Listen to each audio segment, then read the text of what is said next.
नमस्कार, मैं आयुषी वर्मा। आप देख रहे हैं दिल्ली शिबा न्यूज़। देश विदेश की छोटी बड़ी खबरों के लिए देखते रहिए दिल्ली शिबा न्यूज़। खबर विस्तार से।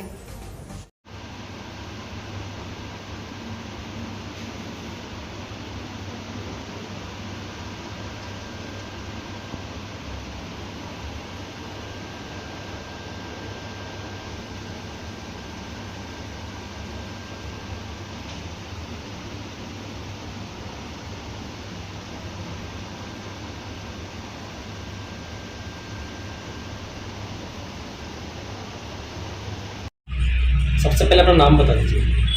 प्रीति मिश्रा।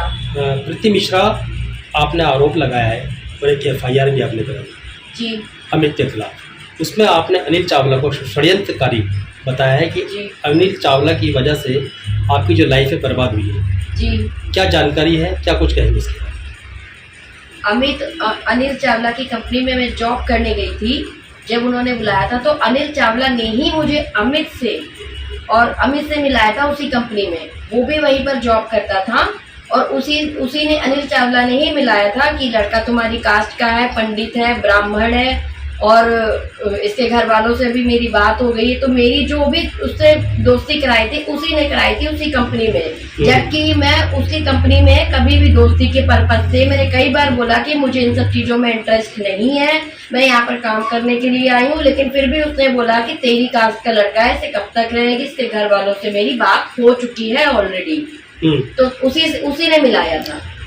जानकारी है कि आप 2 साल अमित के साथ रही है। एक एग्रीमेंट एफिडेविट जो तैयार किया गया था तो किस आधार पर तैयार हुआ था और क्या मतलब कहकर तैयार किया गया था वो?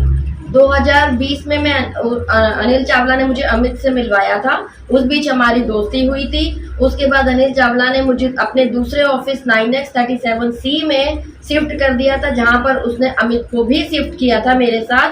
और वहीं पर अमित के साथ मेरा रहना, मैं रह रही थी अमित के साथ और अनिल चावला को इस विषय में सब कुछ पता था।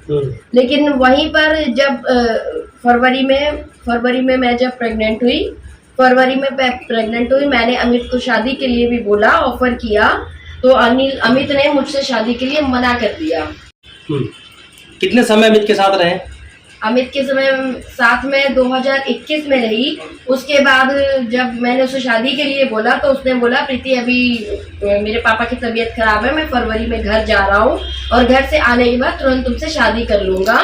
इस बीच मैंने उससे बोला कि मैं अपना बच्चा नहीं गिरवाऊंगी, तो भी उसने मेरा बच्चा गिरवा दिया कि प्रीति मैं घर जाऊंगा, बच्चे अब फिर भी कर सकते हैं। और घर जाने के बाद उसने अपनी मम्मी से भी मेरी बात करवाई थी।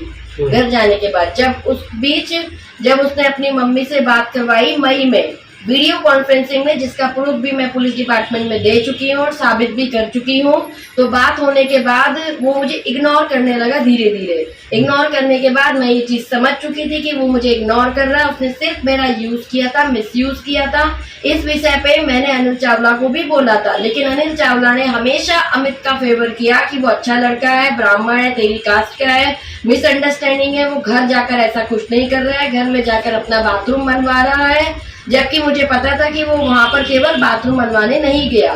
तो मैंने अनिल चावला की कंपनी छोड़ दी थी, मई में ही कंपनी छोड़ दी और अमित का नंबर भी ब्लॉक करके मैं उनकी लाइफ से एग्जिट हो गई थी। अपना दिल्ली आ गई और दिल्ली में जॉब करने लगी, उनका साथ ही छोड़ दिया था मैंने। अभी अमित के खिलाफ तो कार्रवाई कर दी गई है पुलिस की तरफ से, अनिल चावला के खिलाफ क्या कार्रवाई की गई है? अनिल चावला के खिलाफ कोई कार्रवाई नहीं की गई है, जबकि अमित के खिलाफ भी कोई कार्रवाई नहीं की जा रही थी। बड़ी मुश्किल से इन्होंने मेरी FIR लिखी थी और अमित के खिलाफ भी बड़ी मुश्किल में ही उन्होंने एक्शन लिया। और अनिल चावला के खिलाफ मैंने जब से FIR कराई है तब से मैं रेगुलर बोल रही हूँ कि अनिल चावला के खिलाफ एक्शन लिया जाए, लेकिन पुलिस प्रशासन इस विषय में गंभीरता ले ही नहीं रहा है। आप अमित के मम्मी पापा से मिले, गांव में क्या कहा, प्रधान से मिले, वहां से क्या आपको जानकारी मिली? क्या मैं गांव में जब अमित मुझे गांव नहीं ले जा रहा था, उसने बोला कि जब तक अनिल चावला नहीं बोलेगा मैं गांव नहीं ले जाऊंगा, और अनिल चावला के कहने पर अमित मुझे गांव नहीं ले जा रहा था। इस बीच मैंने अमित की मम्मी से भी बात करी थी। अमित की मम्मी ने मुझे सीधे मना कर दिया और बोला जब तक हम टाइम नहीं रहेंगे रीति रिवाज का यहाँ नहीं आओगी। पुलिस की तरफ से किस तरह का सहयोग मिल रहा है आपको? पुलिस की तरफ से मुझे कोई सहयोग नहीं मिल रहा है। अनिल चावला से रिलेटेड कोई भी सहयोग पुलिस प्रशासन मेरा नहीं कर रही है, क्योंकि जब भी मैं पुलिस प्रशासन से कहती हूँ बस इन्वेस्टिगेशन चल रही है। इस बीच मैं कमिश्नर ऑफिस भी गई थी। मेरी इंक्वायरी ऑफिसर मधु जी ने मुझे जिस एसीपी से मिलाया था उन्होंने अनिल चावला का सीधा फेवर कर लिया।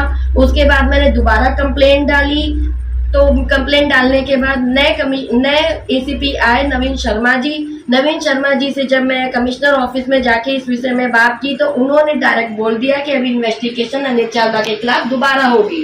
इन्वेस्टिगेशन कब हुई कब नहीं हुई कोई फीडबैक नहीं। मधु मैडम बोलती हैं अभी हम उसको अरेस्टिंग कर रहे हैं। 20 अगस्त तक कोई इन्वेस्टिगेशन और कोई अरेस्टिंग नहीं हुई। मधु मैडम बिजी थी। उसके बाद जब मैंने मधु मैडम को कॉल किया तो उन्होंने क्लियर बोला कि अब हमने उसको अरेस्ट कर लिया था, अरेस्टिंग डाल दी थी और छोड़ भी दिया।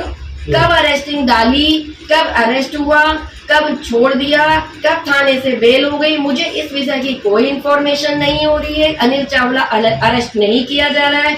इस बीच अनिल चावला मुझ पे दबाव, प्रेशर पे प्रेशर और हरासमेंट करता जा रहा है। अभी एक सवाल और आपने बताया था, जानकारी हमारे पास और भी है कि एक चेक बाउंसिंग का भी एक केस आपके ऊपर डाला गया है अनिल चावला की तरफ। हाँ जी। उस पर क्या कहना है आपका? अनिल चावला ने जब देखा कि एसीपी ने उसको इस केस से निकाल दिया है तो उसने, ताकि मैं केस वापस लूं, मुझे पीछे करने के लिए, दबाव बनाने के लिए मेरा ही चेक, जो कि कंपनी में उसी के ऑफिस में ही और रेजिडेंस और घर एक ही था, वहां पर उसने मेरा चेक रख लिया था, जबकि उसके पास कोई चेक था नहीं। उसने खुद इस बात को बोला था और ये चेक तब उसने निकाल कर डाला मेरे ऊपर दबाव बनाने के लिए। मैंने उससे किसी तरीके का कोई भी कैश कभी नहीं लिया है, क्योंकि अनिल चावला खुद मुझसे 10 लाख रुपए, कभी 5 लाख रुपए उधार मांगता था। अनिल चावला के हिसाब से उसने जनवरी 2021 में मुझे कैश पैसे दिए थे और उसने ये बयान दे रखा है, और जिसमें कि जून 2021 में मैंने उसको चेक दिया, जबकि जून 2021 में मैं उसकी कंपनी में थी ही नहीं। मेरे पापा खुद सेंट्रल गवर्नमेंट के रिटायर्ड है, 45 to 50,000 उनकी मंथली इनकम है। मेरे पास खुद इतनी सेविंग्स थी। मैंने किसी तरीके का कोई पैसा उससे नहीं लिया, वो केवल दबाव डाल रहा है। अगर उससे मैंने कोई पैसा लिया है या कुछ भी है तो कोई प्रूफ, कोई एविडेंस वो दे। लेकिन पुलिस प्रशासन मुझे इस चीज पे भी गुमराह कर रही है कि अब चेक बाउंस में उलझा कर रख रही है। कोई मेरी सहायता नहीं हो रही, बस उसको अरेस्ट करने के बजाय मुझे ही उलझाया जा रहा है। एक आखिरी सवाल, आप क्या चाहते हैं ये बताएं। मैं ये चाहती हूँ कि अनिल चावला एक फ्रॉडी इंसान है, धोखेबाज है। वो सबसे ठगी करता है, इनलीगल काम करता है, गैर कानूनी काम करता है और अमित के केस में बराबर का भागीदार है। सब कुछ अनिल चावला के कहने पर ही अमित ने किया है। दोषी अनिल चावला के खिलाफ कोई कार्रवाई नहीं हो रही है, उसे अरेस्ट किया जाए, उसके खिलाफ कानूनी कार्रवाई की जाए। उसकी अरेस्टिंग ही नहीं हो रही है। वो अरेस्टिंग ही नहीं होगी तो वो तो हर बार मुझे दबाव पे दबाव देता ही रहेगा।